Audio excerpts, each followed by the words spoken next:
Bismillahir Rahmanir Rahim. Alhamdulillahi Rabbil Alameen. As-salatu wassalamu alayka ayyuhan nabi. Assalamu alaykum wa rahmatullahi wa barakatuhu. How's everyone feeling? Good, mashallah. So you'll be pleased to know this will be effectively the penultimate, if not the ultimate session before you go to sleep. So we just need your attention just for a short while longer. And then inshallah you can be away with your dreams inshallah in the spiritual world. If you're not transferring yet physically, maybe when you're asleep you are. So inshallah, before I start, the subject of this is called connecting with the Prophet sallallahu alaihi wasallam. But can someone just leave it on the slides for a moment? Jazakallah. So what's the subject? Connecting with the Prophet sallallahu alaihi wasallam. Why do we need to connect with the Prophet sallallahu alaihi wasallam? There's a question. To build that relationship with who? And our Lord. So the brother says it's to build a relationship with our Prophet and our Lord. But if we're trying to build a relationship with our Lord, where does the Prophet sallallahu alaihi wasallam come into this? Hands up, please. Brother Imran.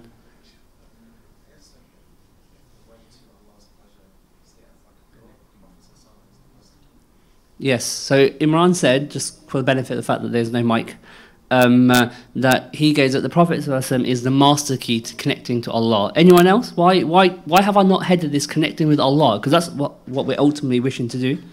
Yes, brother? Sorry? If you are obeying the Messenger of Allah, the brother said, then you are obeying Allah. Okay, interesting. Uncle Ramazan, you had the... Oh, the mic is there.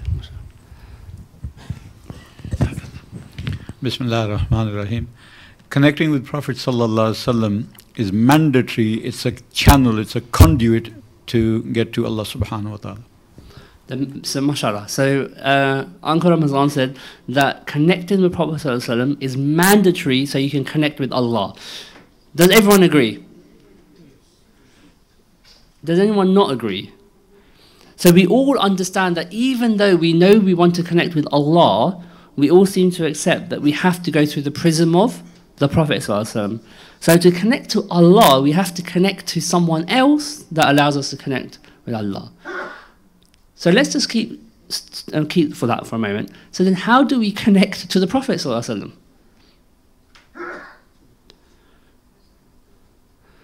Anyone? Does the same principle apply? Hands up. Brother, you just see the brother from Canada, inshallah.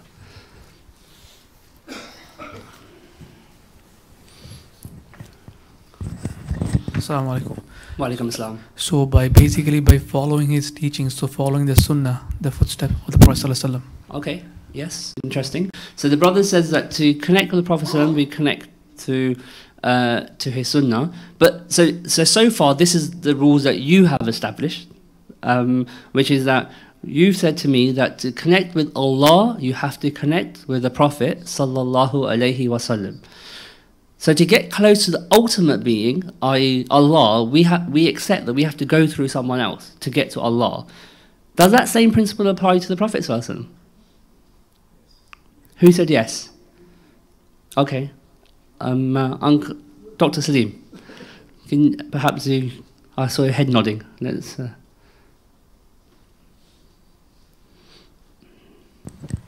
Bismillah ar-Rahman ar-Rahim. On the same principle, we need someone living who has embodied what the Prophet ﷺ have, so they can take us to the Prophet ﷺ. Okay, mashallah. So we need someone who embodies the Prophet ﷺ that allows us to connect with the Prophet ﷺ. Agreed or not? Okay, so let's go back again. Let's see where we've got this, how this formula is working so far. We're all accepting that to connect with Allah Azza wa Jal, even though we have the Quran, even though that we have Hadith, we have to connect with the personality of the Prophet Muhammad sallallahu alaihi wasallam. Accepted?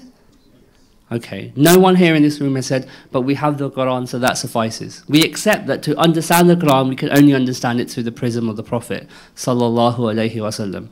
Then to understand the Prophet, Dr. Salim has eloquently set out for us that we also need someone that connects us to the Prophet ﷺ, who is an embodiment of the Prophet ﷺ. On the same principle that we need someone who physically is manifesting the traits and the adabs and the manner of the Prophet ﷺ, even though we have hadith. Correct? And that is something, and this is where this topic is interesting, because whilst I've headed it connecting the Prophet ﷺ, it's only going to talk about a specific aspect.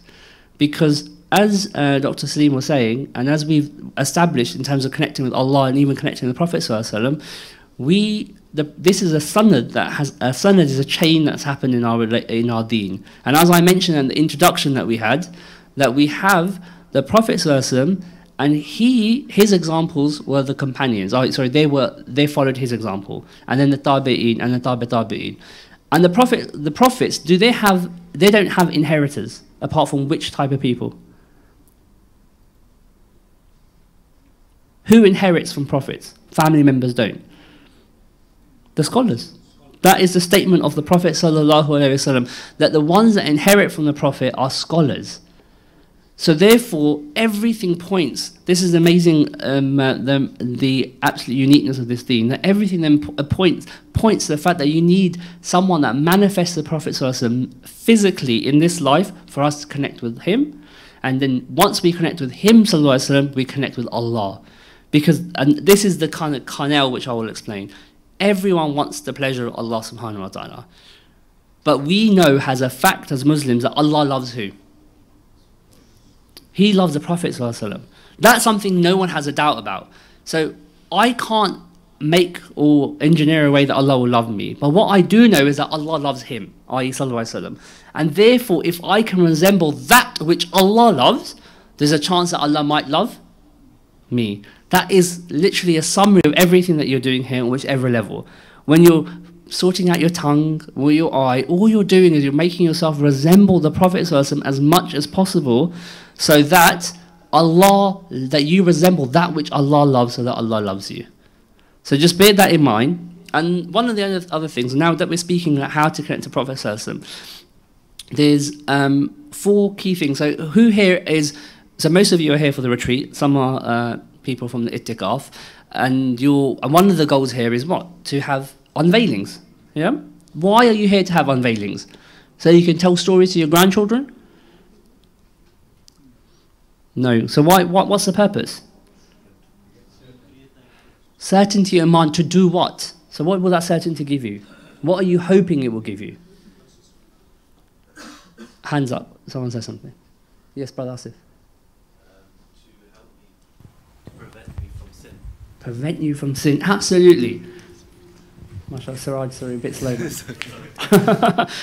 That's exactly it. It's to give him, or to give you guys the unveilings, or to give you some form of certainty, whichever way works for you, to help you either prevent you from sin or to be more steadfast in prayer, etc. That's the purpose of having these unveilings. And I know there's been a number of sessions, and we've all been doing different styles of doing it, but everything will come together. Now, I will give you a very, very simple formulae for everything that you will learn to just ensure that you achieve your objective from the retreat. Yeah? And the formula is this, that has everyone been informed of these 5 amals that you've been given? Put your hand up if you have not been told about these 5 amals. MashaAllah. So therefore, by definition, put your hands up if you have been informed by the 5 amals, of the 5 amals. Everyone's hand should be going up now, okay. Keep your hands up if you're doing them. Okay, so there you go. Therein lies the first obstacle, okay. So, and let me just go through this really, really quickly. I'm going to give you a 4-step formulae to achieve the goals that you're here for, which is unveilings. One is those amals. Those amals are very simple. One is ticking your sheet regarding purification of the tongue. One is sincerity, one is a sheet of prayer, just to have presence. And the 2 other things are muraqabah dua, which you're effectively doing in the Durood Majlis every day.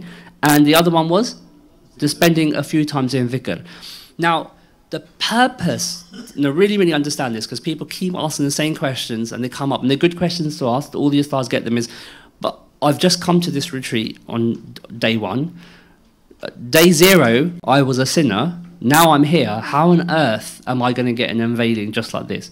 The entire purpose of what those sheets do is you're manifesting to Allah that Allah, I am sorry. Allah, I am doing tawbah. Allah, I am now going to be trying to be sincere. I'm going to try to avoid committing sins on my tongue, etc. And that's all, and that is what you're doing. It's that intention, you're just manifesting it on a sheet. Is that clear? So no one should come up with this thing now, oh, I'm too bad. I told you the story both of a prisoner and of Malcolm X, and the reason I used those two stories, but one was a Muslim, they were both criminals, and yet Allah gave them unveilings. And both became Muslims. And the unveiling was of who? The beloved of Allah sallallahu alayhi wasallam. So brothers, if they can get unveilings in prison, after committing a whole load of sins, not having iman, and we are sitting here in Ramadan, in the last 10 days, coming to one of the odd nights, no one in here should be saying, I can't get an unveiling. Is that clear? So that was the first formula. So just do your amals, those tick sheets. I can, even if it means at the end of this, even if I say for 2 seconds, everyone, if you have your books, open your books, and I might just say tick or cross, or at least in your mind make a resolve. Because that's all that Allah's asking, is just put a tiny bit of effort in. And then, technical glitches. That was step one for the formula. The second part of the formula is having reliance on Allah. So what do I mean by that? It means that in spite of everything that I've just said, do the amals and everything like that, in spite of all of that, it's still up to Allah if He chooses to give you an unveiling. So all you're doing is you're going to put in a bit of effort, and then you're going to say, but Allah, it's up to you. You're the one that can do this for me, not myself. It's you. Bismillah. And the third point is to, and this is where the theory comes in, is to learn the methodology. What's that methodology when I say that? What first comes to people's minds? So I'd be on the mic. Brother Riaz, brother here at the front. Can you repeat the question again, please? Can I repeat the question again? Yes, please. MashaAllah. I have good opinion and say I wasn't clear enough, as opposed to you weren't listening. I go, I said, so the first, what was the first, of this 4-step formula I'm giving you in terms of ensuring that you leave with unveilings, the first one was what? Everyone shout out. The 5 amals. And that was the first thing, yeah? 5 amals. What was the second thing you have to have? Reliance. Reliance on Allah. And now the third thing I said you have to have is you have to know the methodology. Now when I say know the methodology of, I'm talking about transfer. And what am I speaking about? Yes, thank you. Lataifs. So I heard one brother say the traffic light system the other day. Okay, so now what I mean is when I say learning the methodology, that this is really, really clear, because it's the only tiny thing we're really asking you to use your brain for, in this whole itikaf period. It really is. It's the only thing that we're saying. Just please, everyone, just focus for a moment and just get into your mind the order. What you do, the protection of Mars. Think about the lights, how each thing happens. Just take a moment before because we're going to have a session after Asr. So before Asr, just at least refresh your notes, because it impacts your transfer if you're still thinking, oh, I don't know what the order is. Does that make sense? So just learn the methodology. And finally, you just need to ensure that you follow your guide. Yes. That's it. So that's the 4-step formula. By the way, can I just ask, because I've sat on that side of the room as well, so I know when the mic is being a bit funny or if it's too loud or too echoey, so do let me know, because I won't understand it from this side. So the 4-step formula was do the 5 amals, which just shows you that all you're doing is making an intention to get close to Allah, that you're leaving this life. It's to have reliance on Allah subhanahu wa ta'ala. It's to learn the methodology, and finally is to effectively follow, submit, ask your guide, ask your teacher. Now, this bit, again, and the reason I mention it is I have questions people ask about, and they seem to get a bit hung up on about this. You're here at this particular school, and let's call it the School of Unveilings. Yeah, we're at the School of Unveilings, which is and the headmaster of the school is Sheikh Ahmed Abag. Effectively, he's the master in this science. He's the one that's teaching us a roadmap. So when you have a question or you're getting stuck, who do you ask? The teacher. You don't go to the next school and ask them about what you're learning at this school, do you? No one does that. If I'm learning my fiqh from someone else, I don't jump to another school and I start asking. That's why no one knows how to pray these days, because everyone's jumping here and there. So it's very simple. You're here at a school and you're learning a simple path, and there's a teacher that's teaching you that path. If you have any questions about that path, the only person that's going to know about it is who? The teacher who's teaching you. It's really not rocket science. So, because people really get caught up about that, and it just causes a blockage that's unnecessary. In this field, in the field of unveilings, what you're doing here, you have a teacher that's taking you that way, who's taught us, and everyone's teaching you. So when you're coming to do the transfer, don't get caught up about what's going on. When you transfer, when you go into the meditative mode, if you have any questions, if you have any obstacles, just think of the guide, because they are the ones that are going to guide you through. Any questions on that? Does everyone know the 4-step formulae to ensure they reach their objective? Yes or no? Put your hands up if you don't know. Put your hands up if... Oh, Uncle Ramzan has a question. The fourth one was just following your teacher. Just ensuring that the person that's teaching you, i.e. that guide, you're just following the way that they're teaching you, i.e. And that will manifest itself like in different ways, for example. So it will appear differently. If you have a question, I was there, I couldn't really see the teacher, or I saw this or that. A lot of the time, just thinking about the guide that's taking you through these unveilings will help you facilitate that process. Any questions? Put your hand up if what I said wasn't clear. And I mean, absolutely ask the question, or I will just do my usual, which is going to be this. So I want everyone to do a collective response. How many steps are there to ensure that you receive your goal of unveilings? You have to be a bit louder as well, brothers. Okay. 4. What was the first one that I mentioned? The 5 amars. Okay. And that just shows your resolve. That's you turning to Allah to turn around your sheets. I am going to start purifying myself. What was the second thing that I asked? The reliance on Allah. So after saying everything, I then turn around and say to you, but by the way, it's all up to Allah. You just accept that, yeah? And what was the third thing? Learn the methodology, yeah? And when I say methodology, what's the first word that comes to your mind? Lataif, energy centers, colors, whatever you want to call it. And then finally, follow your teacher. Okay, good. MashaAllah. So, how many people do we have in this room? Put your hand up here if you're new, if you've not done this before. I know some of you are, you're not putting your hands up. So okay. And put your hands up if you've done this before. So I don't know where everyone else is in between, but inshallah, perhaps between them and Allah, they'll have been unveiling of some sort. Okay, fine, good. I think everyone's clear in that.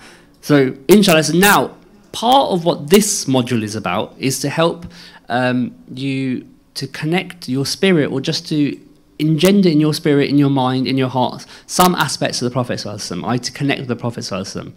However, true connection will always come via the prism of someone who teaches you, someone who is a embodiment of the prophetic way. That's always going to be the way. You have to look like the likes of those who follow Sheikh Abdul Qadir Jilani, because he represented the Prophet ﷺ outwardly and inwardly. So that's just something to bear in mind, inshallah. So we'll start. So I know everyone's feeling a bit sleepy, so I've got an activity for you all. So this is what is it up on the screen? Okay, yes. So this is what I would like everyone to do, is get into pairs. So probably the person that you're sitting next to, or if there's an odd number, get into 3s. And what you need to do is, each of you need to tell your partner, describe a feature of the Prophet ﷺ, describe an account or an incident from their life during the period in Mecca or Medina, and 3, mention a companion you most identify with and why you most identify with them. So let's go through those questions again. And you don't need to give essays. I'm really asking like 1-word, 2-word answers to your partner. So describe a feature of the Prophet ﷺ, his length, his hair, whatever it might be, So something about the Shama'il, effectively. The second one is describe an account of an incident from Mecca, Medina. This is effectively the seerah. So any story, maybe when the conversion of a companion, marriage to Khadija, radiallahu anha, whatever it is, something that you recall, one incident from Mecca, one incident from Medina, just say it in a couple of words. And then finally, mention the companion of the Prophet ﷺ you most identify with, and say why. Why do you have an affiliation with that particular companion? So I'm going to give you between 5 to 10 minutes to do that. So I need to hear lips moving. Turn to your partners, get into pairs, and we'll spend 5 to 10 minutes doing that now, inshallah.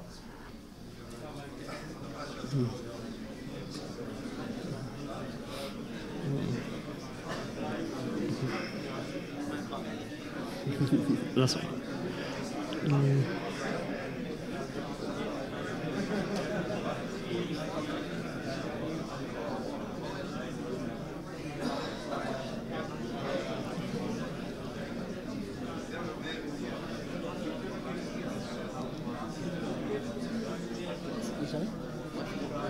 That's fine if you don't know anything, but I'll still ask a question. I'll ask it if you know.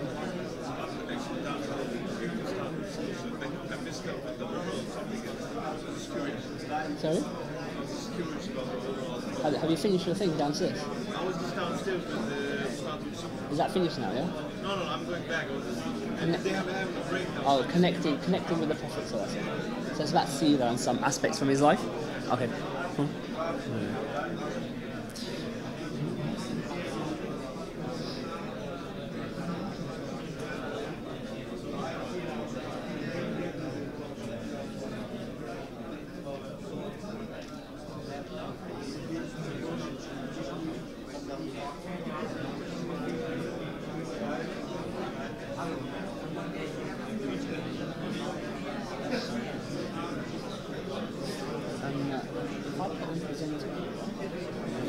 Screens presented to you as well. So if I got it like that. So, oh good. So awesome. So, yeah, that's perfect. I can see my notes then as well. It goes no notes. I didn't make notes. Did no notes come up when I sent this to you? Is this the one I just emailed to you a moment ago? Oh, okay, this one. Right, that's perfect. Jazakallah.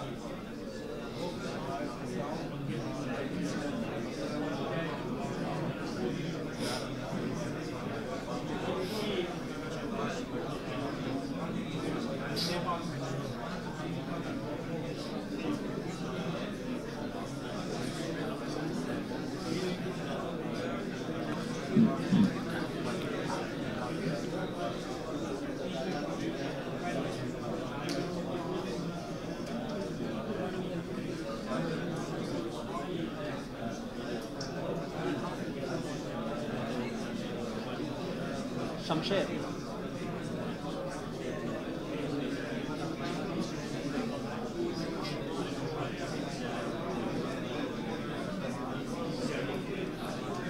Can you do me a favour? There's all those brothers right far back. You just check they're engaging. They're doing that. So please check everyone's okay.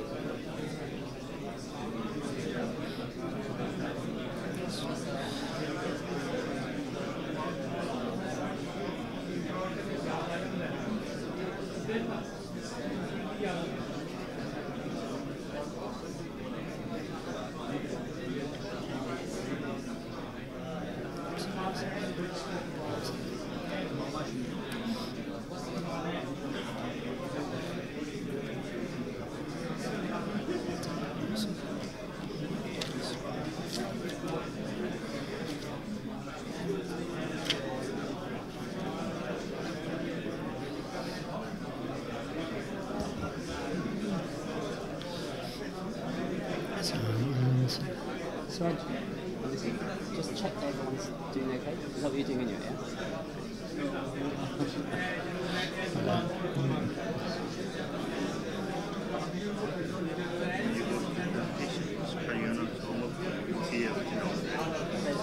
When you do the presentation, carry on as normal, change it automatically. You can see everything on the screen over there at our end. You know what I mean? So you don't have to say the screen's on all over. Sorry, sorry. When Oh no, I'm saying it for these guys, not for the ones that doesn't make sense. Because when I start talking about it here, I want them to be able to see it behind me. no, I can see it. We change it automatically. When you go there, Yeah. you change it instantly. Okay, okay. So just carry on as normal as it's like you're doing it. Okay, sure.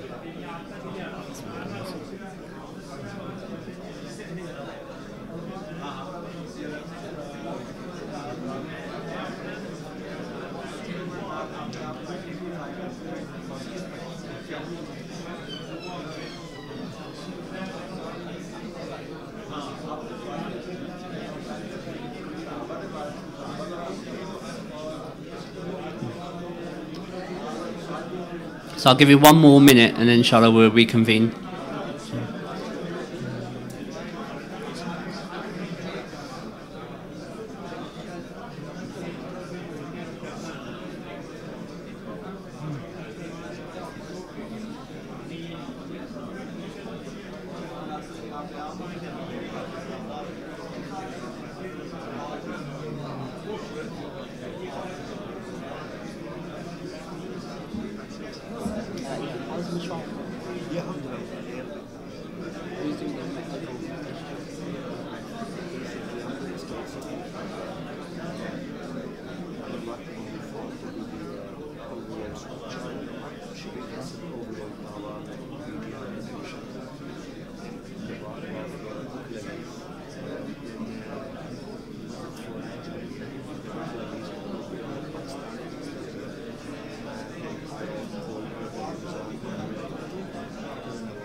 I wouldn't do the London. You're not going to do the London one.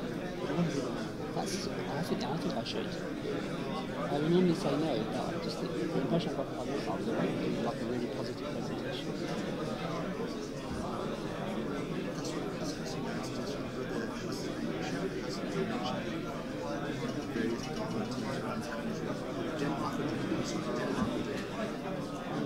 That's a shame, because I did say to Brother Gafan beforehand that I should, not only that, I think I said to him I want to go after the main one, so we can get mine done. Because most of the stuff I mentioned, like the world and that, I've got it in mind already. I'm set that. I'm not in the session. See what he says. Do a mashwara. Okay, Bismillah ar-Rahman ar-Rahim. Sorry? 5 minutes. 5, 7, whatever has a sub said 5 minutes. Yeah, Bismillah. 5, 4, 3, 2, 1. Bismillah. Okay, mashallah. I hope the conversation was around what we spoke about. So what I'm going to do is I'm going to ask Brother Siraj to get up, and inshallah, I am one uncle, mashallah, he's really into describing it all. Mashallah, Allah bless him. So what I'm going to ask is, so I'm going to ask Siraj to pass the mic around, and I'm going to hear from a few people just to go through whatever the answers were, and then we're going to use that as a prompt to go through this presentation, because I haven't got that many graphics on this slide, so I'm relying on your imagination and your input, inshallah. So we'll take it from there. So let's start with Brother Kashif, inshallah. So all three? Yes. Oh, okay. We spoke about the first one was. So tell me about yours first. What? So yeah, go through them out, but what your responses were. We spoke about the hair, the beard. That's what we spoke about. Okay. Yes, and the second one was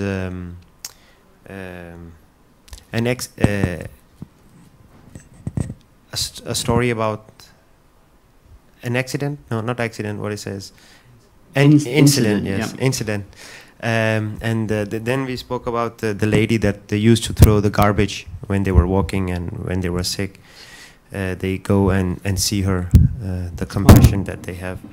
And we also spoke about the night where they leave Makkah, where Hazrat Ali took their place in the bed, and Rasul Pak Sallallahu Alaihi Wasallam read the ayah of the Surah Yasin and took the sand, and so the people become blind so they could come out.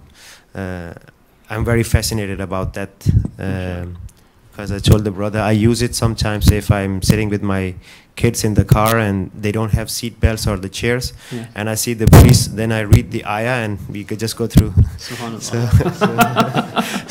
MashaAllah. Yeah, and the last one was identify. I think it was a too big word for me, so I won't see identify. Because I don't think it's possible for me to identify with someone. But Hazrat Abu Bakr Siddiq is my favorite Sahaba, and we also spoke about it. I think it's something to do with how much knowledge you have about a Sahaba. So the most knowledge I have about any Sahaba is Hazrat Abu Bakr Siddiq, then come Hazrat Umar, and then come Hazrat Ali, and then come Hazrat Usman. So in that way, I can relate to them according to knowledge. Okay, mashallah. Yes. Good. Jazakallah. Anyone else? Any volunteers before I pick on someone? Brother Adil and Atik.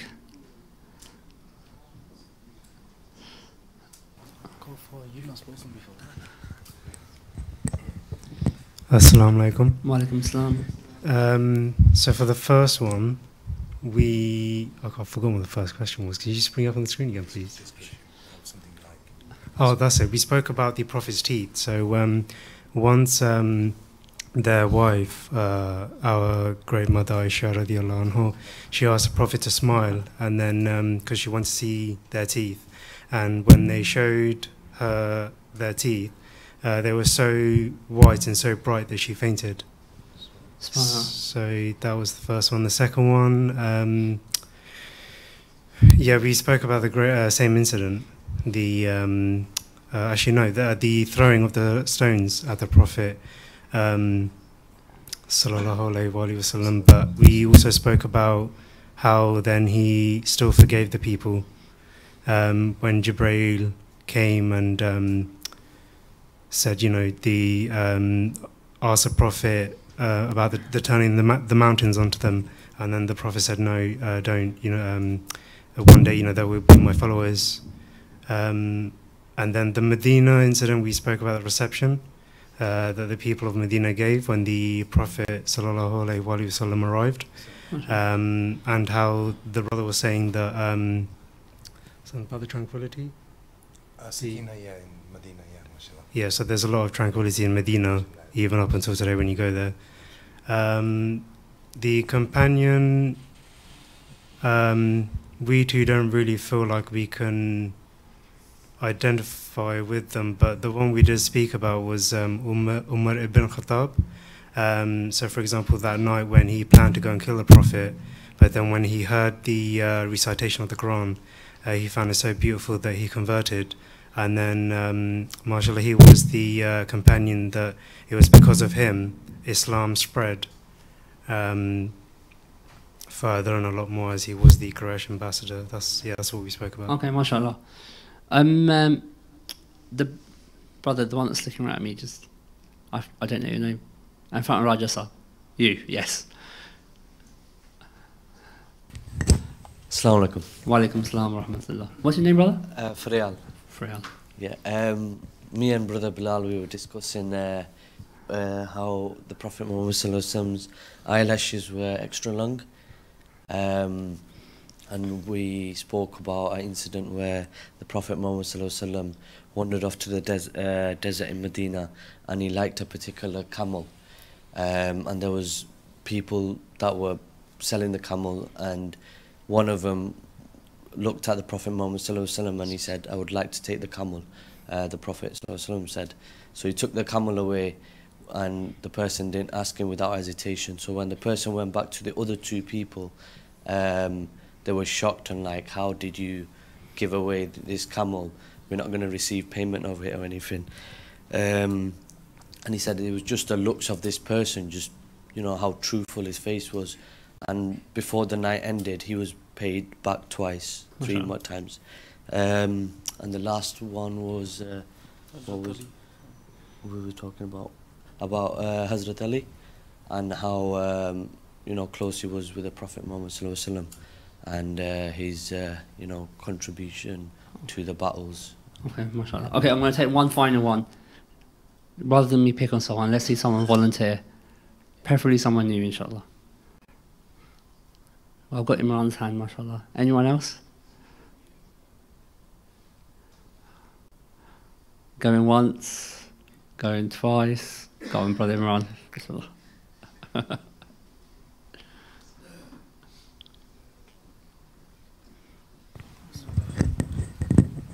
Bismillah. So I'll relate mine first and ask if you want to do yours as well. I don't want to relate Asif's. Okay, all right. So my favourite, well, the feature that came to mind when I thought of that question was I thought of the narration of the Sahaba when they saw the Prophet ﷺ walking at night. They looked up at the moon, then they looked back at the face of the Prophet ﷺ, and they said, you know, that the face of the Prophet ﷺ was brighter than that of the moon.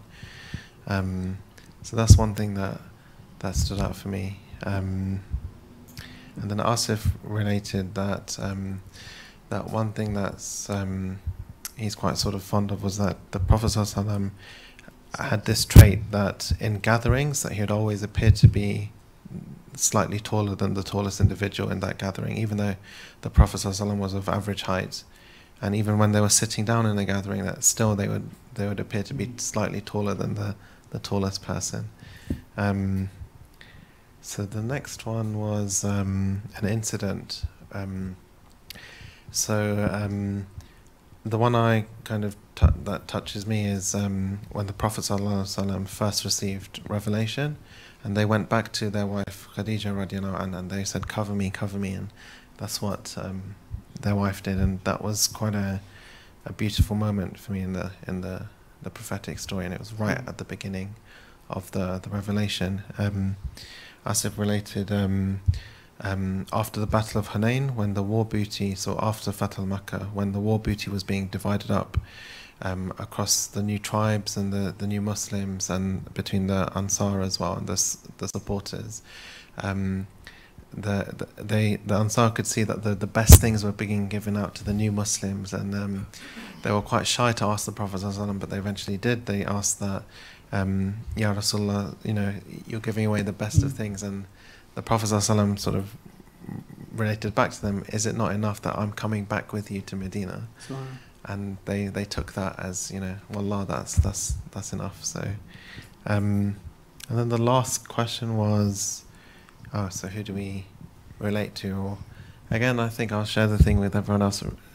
I think the companion that I've always most admired personally, of course they're all major personalities, of course, the one I wanted to mention for this particular exercise was Hadhrat Uthman radiallahu anh, in the sense that the Prophet ﷺ married two of his daughters to this Sahaba, and you know, he was known for his modesty, and he was loved by both the Muslims and the Quraysh. Like at the Treaty of Hudaybiyah, Uthman radiallahu anh was the one sent as an emissary to you know, to make peace with the Quraysh. So that his, you know, from those examples, I thought it's something I wanted to mention. And Asif was caught between a few, so as we tend to be. So but I think he settled on between Hadrat Abu Bakr radiallahu anh and Anas ibn Malik radiallahu anh.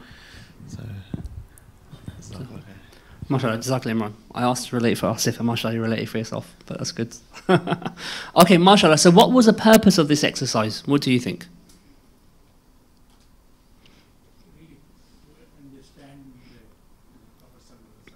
To understand the Prophet ﷺ, what else? Okay, what did you achieve from that exercise? Because everyone was speaking, and hopefully you were speaking about what was on the board, but what was it that you found when you were doing the exercise? You were engaging, but you were speaking about who? The Prophet ﷺ. And so my question is, how often in our lives do we reflect on how the Prophet ﷺ looked, walked, wore? How much throughout our lives do we reflect on his seerah, what he ﷺ went through, and to take lesson, not just as a story? and this is one of the hesitations about doing something like this, is you don't want people to leave with just good stories, feeling good factors. There has to be a lesson that gets taken away from this. But the question to each of us is that in our own time, we're here, we're sitting in Tagaf, we're following the sunnah of the Prophet ﷺ, we're asking what?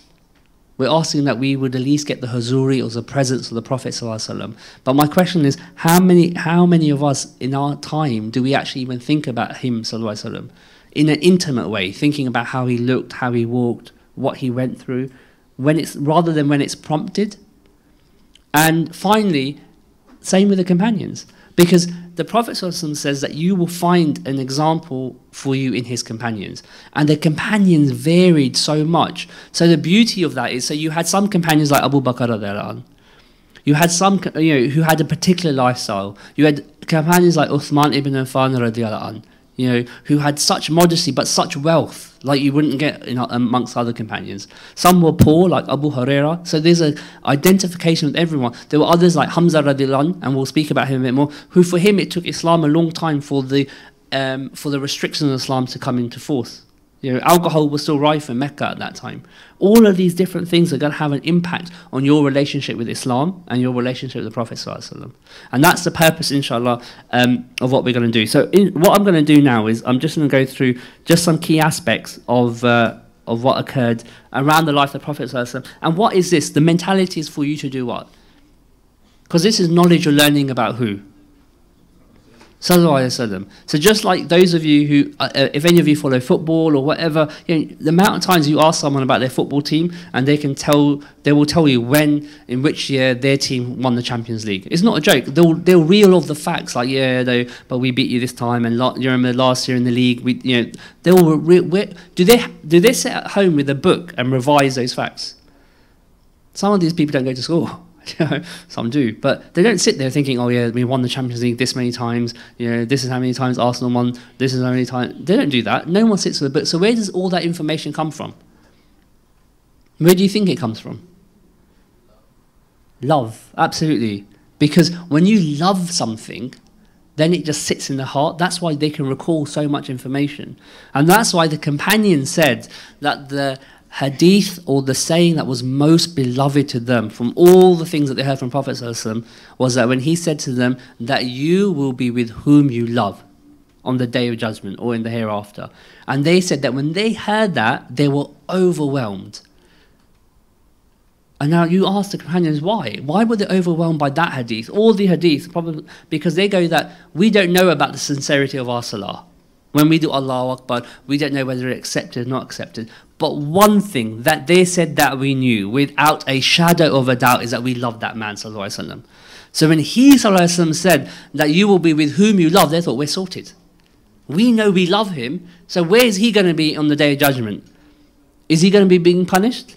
La, absolutely not. He'll be feeling pain for his ummah, but where will he be on the day of judgment? On Jannah. So if you're with that person, so now you think about this. What is the supremacy of love? When you love someone or love something, just like with footballers, if you really like your player, what do you tend to do? You imitate. There you go, the biggest compliment you can give someone. The biggest compliment, not just like, I like your hair, I like your clothes. The biggest compliment is, what do you end up doing? You start looking like them. If you really like their hair, and you can copy the hairstyle, you'll copy the hairstyle. If you really like their clothing, if you really like their akhlaq, you like the way they talk to someone, you like the way they treat someone, you start adopting all of those things. So think about that, because if you're now so when you ask who do you love, don't look to, I loved Allah and His Messenger sallallahu alihi wasallam like that. Look at yourself in the mirror, and then you will know who you love truly. Whoever you resemble, that's who you love. And if you're resembling people that you don't think they're going to, where do you think they're going to be on the day of judgment? If you're resembling people that don't necessarily live a lifestyle that accords with Allah and His Messenger, do you want to be with them on the day of judgment? Because you will be risen with who you love. But if you love the Prophet or love the people that love the Prophet, they'll all be in one particular place. So that's why that hadith was really spectacular for the companions. That's what these unveilings do. They, inshallah, to imprint this into your hearts. So one thing I'm going to just briefly speak about was the birth of the Prophet. Now, this occurred around the 7th or 12th of Rabiul Awwal. There's different opinions. Many settle on the 7th of Rabiul Awwal. Some on the 12th was a Monday. Now, who was the mother of the Prophet sallallahu alaihi wasallam? Amina radiallahu anha. Now imagine this, and the reason I mention is some miracles occurred just on the birth of the Prophet sallallahu alaihi wasallam. Now, when the Prophet sallallahu alaihi wasallam was born, the Kaaba, as we know it, was in an area that was desert, mountains all around that area, and it was full of idols. So at that time, a lot of the Arabs were idol worshippers, and the Kaaba was full of idols. Not only that, the Persian Empire had a fire, a huge fire that had been burning for over 100 years. For how long? 100 years. They go that when the Prophet ﷺ was born, they go the idols in the Kaaba all toppled. The fire that had been burning for 100 years extinguished. They go that the light that emanated when Amina radiallahu anha gave birth to the Prophet ﷺ was such that people from Mecca could see the palaces of Syria. That was the absolute nur that emitted. So you just take yourself for a moment back to that place where you're in the Kaaba, just desert around you. The Prophet ﷺ has been born, and such light that you can, through the mountains, everything, you can see the mountains, you can see the palaces of Syria, of Damascus. And they go, Shaitan screamed as well on that day. Those are just some of the miracles that are just on the birth of the Prophet ﷺ. Who used to rock the Prophet ﷺ? Jibreel alayhi salam. Those are just some of the key things. And just building on that, on the family of the Prophet ﷺ, I just want to speak, just take a few family members. I won't go through all of them.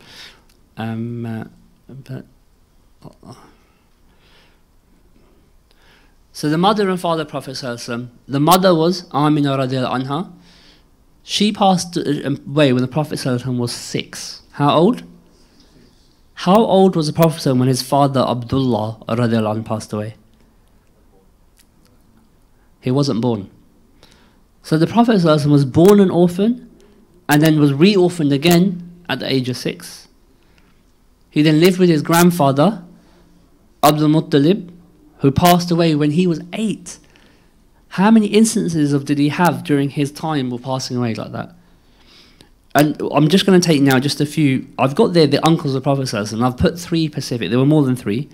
One is Abu Lahab, one is Abu Talib, and one is Hamza radiallahu anh.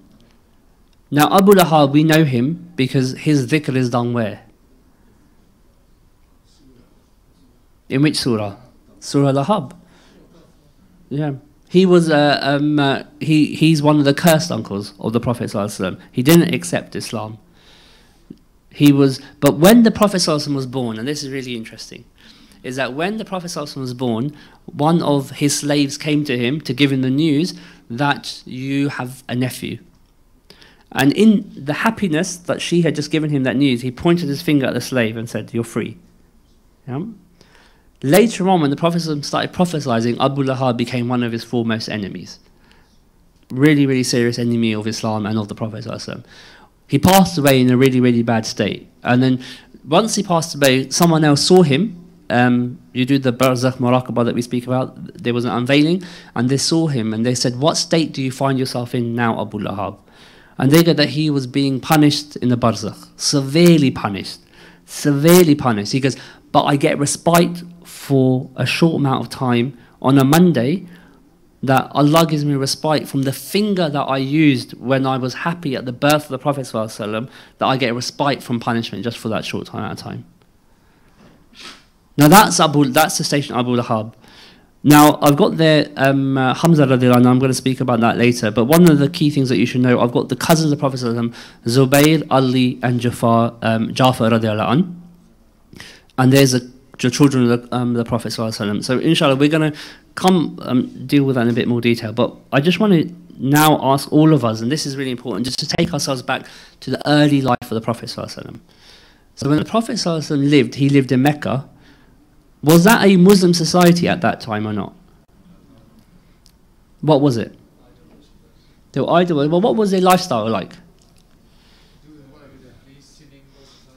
Do what you please. Not everyone, but their lifestyle, this is really interesting, was not dissimilar from the lifestyle that we have here in the UK. There was a time when alcohol was rife, women were rife, gambling was rife, injustice was rife. In fact, injustice was more rife there than it necessarily is now. That was what was happening in the early life of the Prophet. So he was reared in that community. So when people say, oh, I find Islam really, really difficult to live through, you know, all this, the Prophet ﷺ was in that particular society. Now, his style of living is so important, because what was the Prophet ﷺ known as? Al-Amin, Al-Sadiq. Because why were these virtues so important? Because they talk about these again, don't they, in the books of Seerah?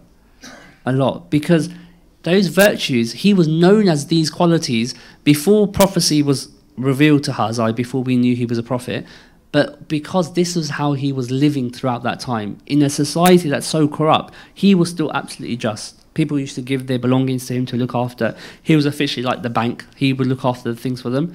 But there's one particular thing that that occurred, which is known as a hifd al-fudul. And this is really, really important for the younger brothers in the audience. You know, because the Prophet, this is an incident that occurred when he was quite young in his life. And this was that people used to come to Mecca. And they used to trade with the people in Mecca. And sometimes what would happen is someone would trade with someone in Mecca, and someone who was of a strong tribe in Mecca wouldn't pay the person who they bought the goods from. And they had no recourse. So what do? You've given someone the goods, they go, I've taken the stuff. But there was no police system, it was might is right. That still works in some hoods apparently, up north I hear. You know, if you've got the might, you're right. And but that was a concept, might was right. And then this one merchant was particularly, he had been, his rights had been taken. And so he went to the Kaaba and he complained to the people, who's going to come to help me? Now the Prophet, as a young man, collected all these other people together and made a pact and said that whenever someone is going to be unjust, and it wasn't just to things like this, if people were going to be unjust to women, violate their rights, etc., that these, as a group of young men, would come together and they would fight for their rights. A pact that he formed at a very, very young age, the Prophet ﷺ. That's the kind of mentality that he had. If you look at some of the early lives of the companions, even Abu Bakr, they never touched alcohol, even though it hadn't been legislated against at that time. Inshallah. One of the key things about, and this is why Sheikh Ahmed was speaking earlier, and one of the things they said was that why do people backbite? You should know the answer to this now. To cover themselves, to make themselves look good. But they go, well, when someone's really good, you don't need to say anything, do you? So the Prophet ﷺ was one of those examples, that he was given these titles, Al-Sadiq, Al-Amin. And what was so amazing, they go that when he got revelation, and he stood and he called the people of Mecca together. He goes, oh people, if I was to tell you that an army is coming from behind the mountain, what would you do? They started getting ready for war. Because when he said that, it wasn't a case of, when the books talk about, oh yes, then they said we would bleed, we would get ready. They were getting ready. They went, because they had witnessed for the last 25 plus 30 years that whatever this person says is the truth. And not only what he says is the truth, when he used to speak, whatever he said would come to pass. So they had manifestly witnessed with their eyes that this is a person of truth. And that when he was saying that, that's why when they talk about kafir, it's someone that is absolutely knows something's the truth and rejects it. So the people of Mecca knew that he ﷺ was the truth but rejected it. That's not the same as calling anyone on the street that doesn't really know, we haven't done any dawah to them, not really share the message of Islam, and saying, oh, they're a kafir. There might be someone that's exempt from even accountability because they've not been given the true message of Islam. The people of Quraysh are people who knew who he was, and that's the type of rejection of the Prophet ﷺ. That's how his early life was like. Now, I'm just going to take literally just a moment to just talk about one of these companions. And the companion that I'm going to speak about, and what I'm going to ask is just for everyone, just for a moment, because some of you may have heard this, but I just really want people to physically think about this for a moment. So if I could just ask everyone just to close their eyes for a moment while I just talk about this particular story. And it is a story that occurred, or it's an incident rather, I don't like to say story, of the life of the Prophet ﷺ when he was in Mecca, inshallah. And so this prophecy had just been bestowed on the Prophet ﷺ. He'd been spending time going around and preaching to people, asking them to come to Islam, and the message was being rejected. One day, as he was walking through the nights of Mecca, the pitch black, the moonlight were there were mud huts, etc. And as he was walking through the streets, he heard someone crying in a little wooden shack, a little barn.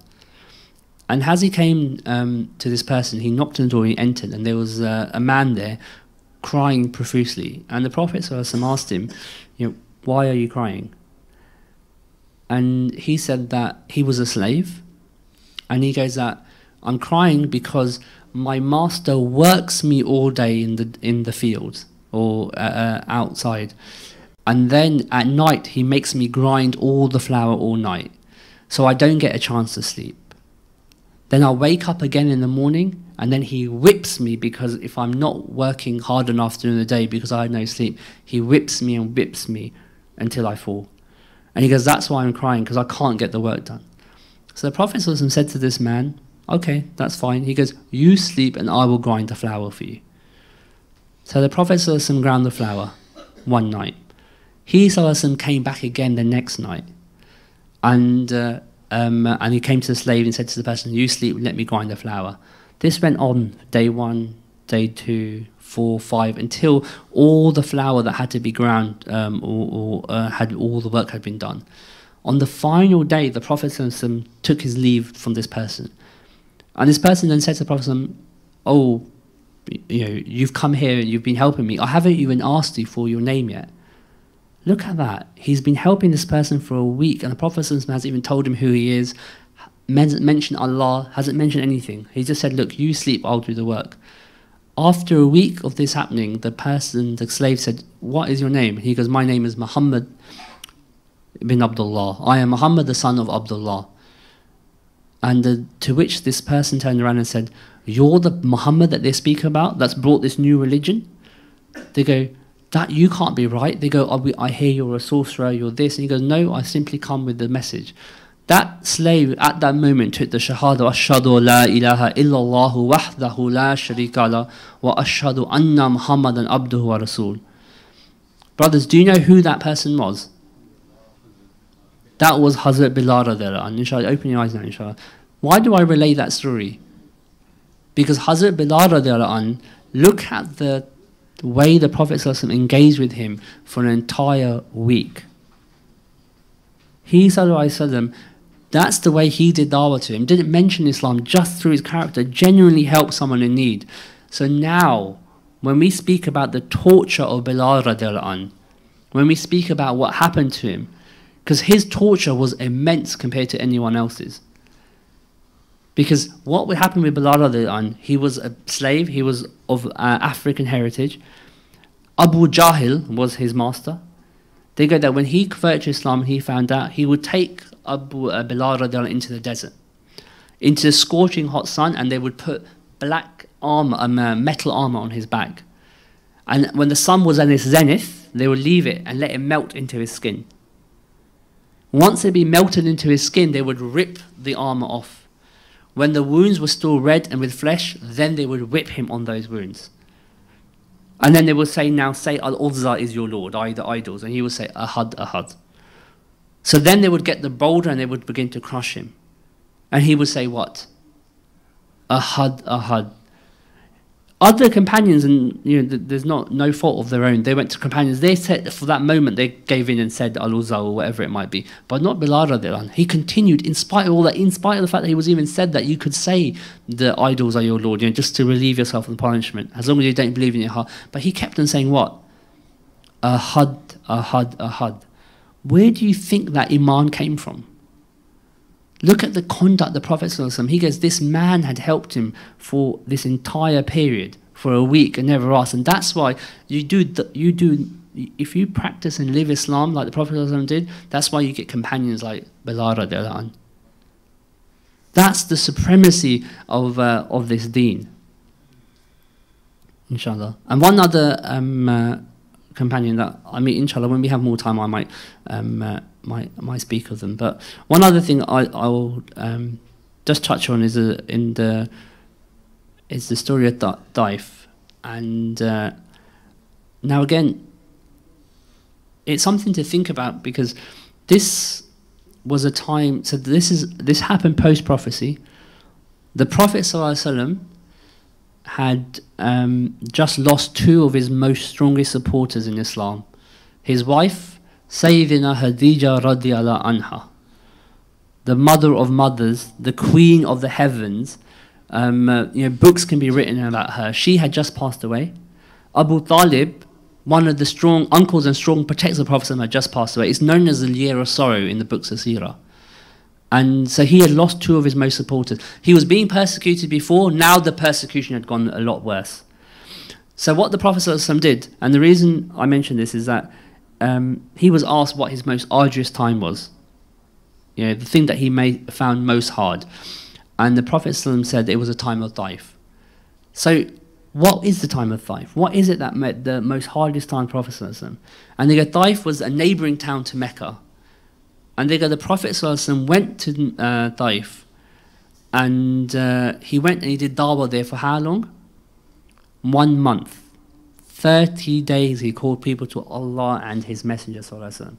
His wife ﷺ has passed away. His uncle has passed away. He has gone still to share the message to a neighbouring town. I mean, we have a birthday coming up or something, and we were like, oh, we can't do it to Garth, we can't do this, I've got an appointment. Look at what the Prophet ﷺ. And he went to Daif and he spent 30 days. Brothers, we say to a family member, pray, and they say to us, no, I can't be bothered, and we fall out with them. Oh, you're not listening. He did 30 days. And do you know how many people converted to Islam? Big fat 0. Not a single person after 30 days of dawah came to Islam in Daif. And instead, what did they do? When he ﷺ was coming back, they started doing what? They started pelting him, ﷺ. They started throwing stones at his so he's walking down from the streets of Daif, and instead of he's being pelted, and he's been tortured effectively by these people. And then we all know the story that Jibreel alayhi salam came. But inshallah, I think that I don't want to go into that. That's for another time. Inshallah, we'll pick up that story specifically if we have time, because there's some really beautiful ibra that the mashaykhs have told us of that story. But but there's a lesson to be learnt there, isn't there, about the Prophet ﷺ, how his type of mujahid, after all that passed away, look what he still did, the time that he spent to go there.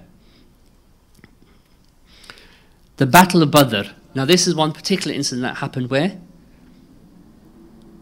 It happened in Medina. Now this happened during the month of Ramadan. And then this one I will speak about in a bit more detail. Now the Battle of Badr was when 313 companions were with the Prophet ﷺ. They were outside of Medina, and news had come that the army of Mecca, or the army of the Quraysh, had come to attack. They were numbered at 1,000 and the Muslims were numbered at 313. And what's so beautiful now is that the night of Badr is an amazing night.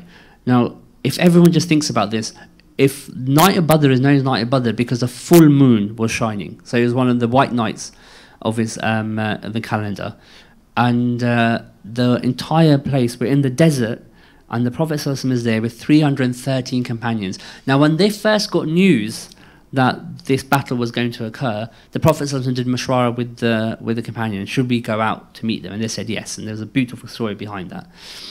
But on that night, the Prophet ﷺ was up in supplication the entire night, asking Allah, and one of his supplications was that, Ya Allah, if we lose today, we will be wiped out. There are 1,000 people marching on 313. We're outnumbered in people, we're outnumbered in horses, we're outnumbered in armor, we're outnumbered in weapons. So this will be it. Ya Allah, if we do not have victory now, who will propagate Islam? And he goes that, now listen to this. The Prophet ﷺ spent the night firstly showing the companions where each of the Qurayshi dead will fall. So he has full yaqeen that they are going to win. Yet for our benefit, he still shows you the reliance on Allah, that he spent the entire night in worship. And the companions say that the Prophet, they go, that was the best sleep they had. One of the best sleeps they had was on the night of Badr. Now that's amazing, because we have an interview the next day. We have to do a talk the next day, and we can't sleep the whole night. We got like anxiety in our stomach, all that time. They are going to have the battle of death the very next day, and they're saying it was the best sleep that we had. And now this is amazing. So when the Battle of Badr came and the Prophet was ready, and you had 313 men, they were sharing swords amongst them. That's how much it was like. And they were forming their ranks in the desert. And there you've got the golden desert, the companions are standing, and the Prophet ﷺ is checking their formations. And the Prophet ﷺ has a stick, or the back of an arrow, some say. And as he's checking the lines, one of the companions was sticking out a bit, so he poked him in the stomach with the stick and said, "Pop, move back a bit."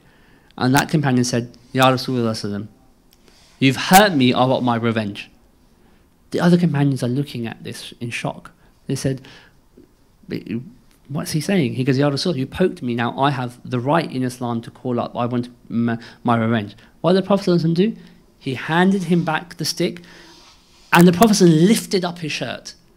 He's poked the companion in with the shirt, but for himself he said, "There you go." And he lifts up his shirt, and the companion takes the arrow, he throws it to the floor, and he grabs his face and he kisses the stomach of the Prophet ﷺ and immerses himself. And everyone's looking and saying, "Ya Nabi, what's happening?" And he goes, "Ya Rasulullah, before me is certain death, certainty martyrdom, but the thing that I'm going to miss is not having your companionship and your sohbah. So the last thing I want to know is that my face touches your flesh before I leave this world." That was his concern of the companions as they come to Badr. And now they're prepping for the Battle of Badr. The Prophet ﷺ has adorned his armor, and as he's stepping onto the field, he says to his companions, "O companions, don't worry, for I have Jibreel alayhi salam standing next to me, and he is ready for war." He is donned his armor, and the angels are there. And they go that when the Battle of Badr happened, there are narrations from the Muslims and the non-Muslims to say that when they were fighting, they were seeing people just get chopped in half before they even get to them. Some people even witness the angels, these white people. Now my question is this actually, why did the Prophet ﷺ, why did Allah send Jibreel alayhi salam to help at the Battle of Badr? Here's a question, how did Allah kill Nimrud? Someone tell me. The fly, where was the fly? In his nose. So Nimrud got killed how? Allah sent a fly to go into his nose, and he kept on what? Punching himself. Yeah. Then the fly would stop, and he'd buzz again, he'd keep punching, and he killed himself like that. That's how Allah. But yet, for the people of grace, for the likes of Abu Jahl, these persecutors of the Prophet ﷺ, look what Allah does for his Mustafa. That to honor him, he sends his archangel with his troops to show that this is how I'm going to destroy the enemies that come up against the Prophet ﷺ. And that is one of the amazing examples of the Battle of Badr. And they say that, and again, look at the absolute humility of the Prophet ﷺ. That when the Battle of Badr was occurring, that they asked, the enemy would come to the Prophet ﷺ, and there was before the battle would start, there was a ritual where at least you take 3 of your best men and we take 3 of our best men, and they fight it out first. So that's to motivate them. And the Prophet ﷺ picked the 3 people that he picked. 2 of them were from his direct family, Ali radiallahu anhu, Hamza radiallahu anhu. He didn't pick other people. He said, "Look, I'll pick from my own family to lead the battle." That's the nature of the Prophet ﷺ. Always started at home before he spread his message overseas. Inshallah, brother, I'm mindful of time, so there's nothing, by the way, that can do justice to this topic. Nothing. There's no time. You couldn't. But what I'm trying to do is, the whole point is to form some sort of connection. Start thinking about the Prophet ﷺ, thinking about his companions. So when you're having your next sessions, like the methodology, when you do the practical session, you've got these things in your mind, these thoughts, and it helps you connect with the Prophet ﷺ.